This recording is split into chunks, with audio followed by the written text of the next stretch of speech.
Selamat datang kembali di sesi pembahasan kita. Halo.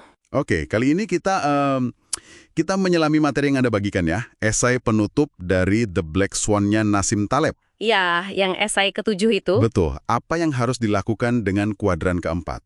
Jadi fokus kita nih gimana caranya bertindak pas situasinya dampaknya gede banget, tapi probabilitasnya susah banget ditebak. Itu dia, kuadran keempat. Nah, jadi misi kita hari ini kita mau coba gali kearifan praktisnya nih. Apa tadi istilahnya? Pronesis ya. Betul, pranesis. Kearifan dalam mengambil keputusan. Gimana kita bisa bijak gitu pas peta atau model risiko yang kita pegang itu mungkin salah atau malah wah bahaya.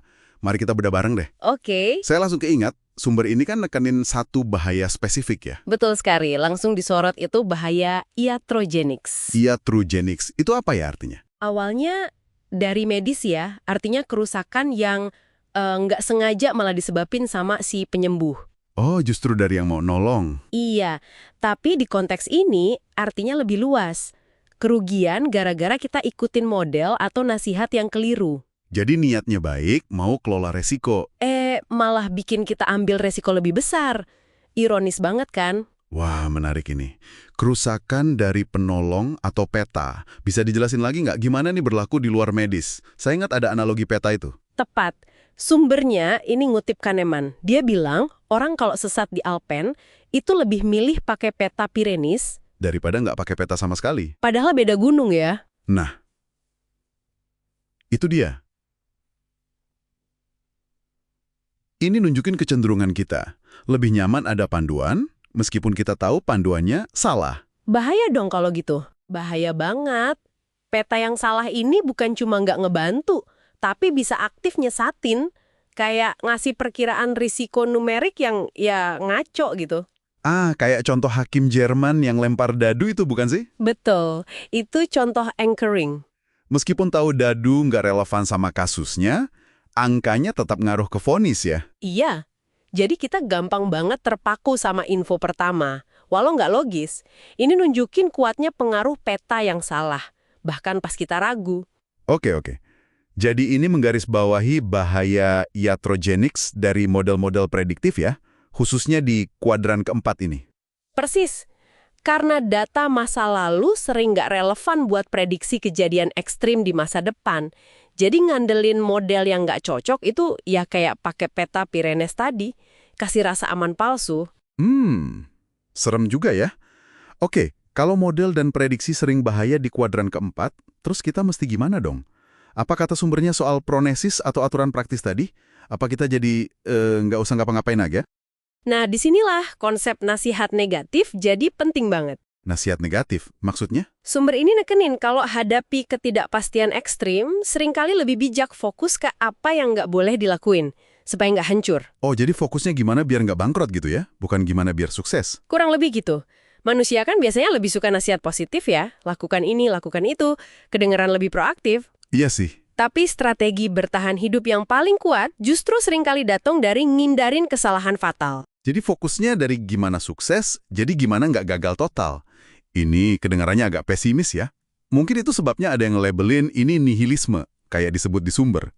Nah, sumbernya memang nyebut label itu, tapi argumennya justru kebalikannya. Ini bukan nihilisme, Tapi, ini kearifan praktis, pronesis, yang mendalam. Gini, dalam sistem yang kompleks dan rapuh, kalau kita intervensi, kita sering nggak tahu efek sampingnya apa. Risiko iatrogenicsnya tinggi. oke. Makanya beban pembuktian itu harusnya ada di pihak yang mau ganggu sistem, yang mau intervensi, bukan di pihak yang milih, yaudah pertahanin aja apa yang udah jalan dan teruji waktu. Jadi menghindari tindakan gegabah itu bukan pasif, tapi hati-hati yang aktif gitu ya? Tepat, bentuk kehati-hatian aktif. Masuk akal, masuk akal.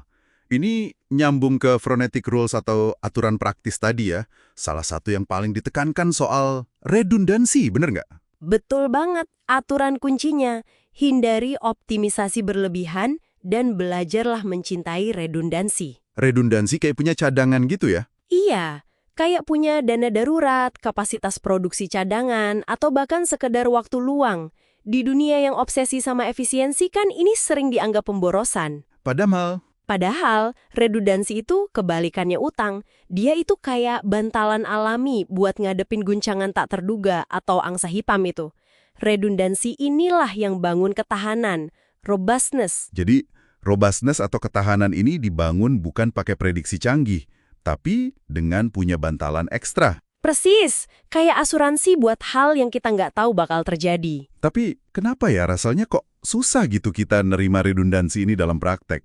Kayak nggak efisien aja gitu. Nah, karena sistem insentif kita seringnya ngasih penghargaan buat efisiensi jangka pendek, hasil yang bisa diukur sekarang. Oh iya, bener. Manajer dipuji kalau bisa pangkas biaya lemak, bukan karena nyiapin kapasitas cadangan buat krisis yang mungkin aja nggak pernah datang. Jadi, redundansi itu mahal pas kondisi normal ya? Iya, tapi harganya nggak ternilai pas krisis beneran datang. Mencintai redundansi itu artinya nerima sedikit ketidaksempurnaan demi bisa bertahan jangka panjang. Ini berlaku di mana aja loh, keuangan pribadi, perusahaan, sampai ekosistem. Oke. Coba kita rangkum sedikit ya. Jadi dari sumber ini, intinya kalau kita ngadepin kuadran keempat, dunia kejadian langka tapi dampaknya gede, kuncinya bukan di kemampuan ramal masa depan. Itu seringnya nggak mungkin. Betul. Tapi lebih ke gimana kita bangun ketahanan, robustness, lewat redundansi, terus sadar sama batas pengetahuan kita, dan yang penting banget, aktif ngindarin kerugian gara-gara intervensi atau model yang salah. Hindari iatrogenics. Persif, ngakuin aja kalau peta kita mungkin salah bahkan bahaya. Terus lebih utamain nasihat negatif, apa yang harus dihindari. Itulah inti fronesis di dunia yang kompleks ini. Fokusnya di strategi bertahan hidup jangka panjang ya, bukan optimalisasi jangka pendek yang rapuh. Bener, intinya ngerti di mana kita nggak tahu dan bertindak hati-hati berdasarkan kesadaran itu. Oke, nah sebagai penutup nih, ada satu pertanyaan buat Anda renungkan dari pembahasan kita tadi. Mengingat bahaya iatrogenics yang bisa muncul dari model, prediksi, dan nasihat ahli yang keliru. Gimana caranya Anda bisa menerapkan prinsip pertama jangan rugikan, primum non nocere, pada arus informasi dan opini yang Anda pakai buat ngambil keputusan sehari-hari, baik yang besar maupun kecil?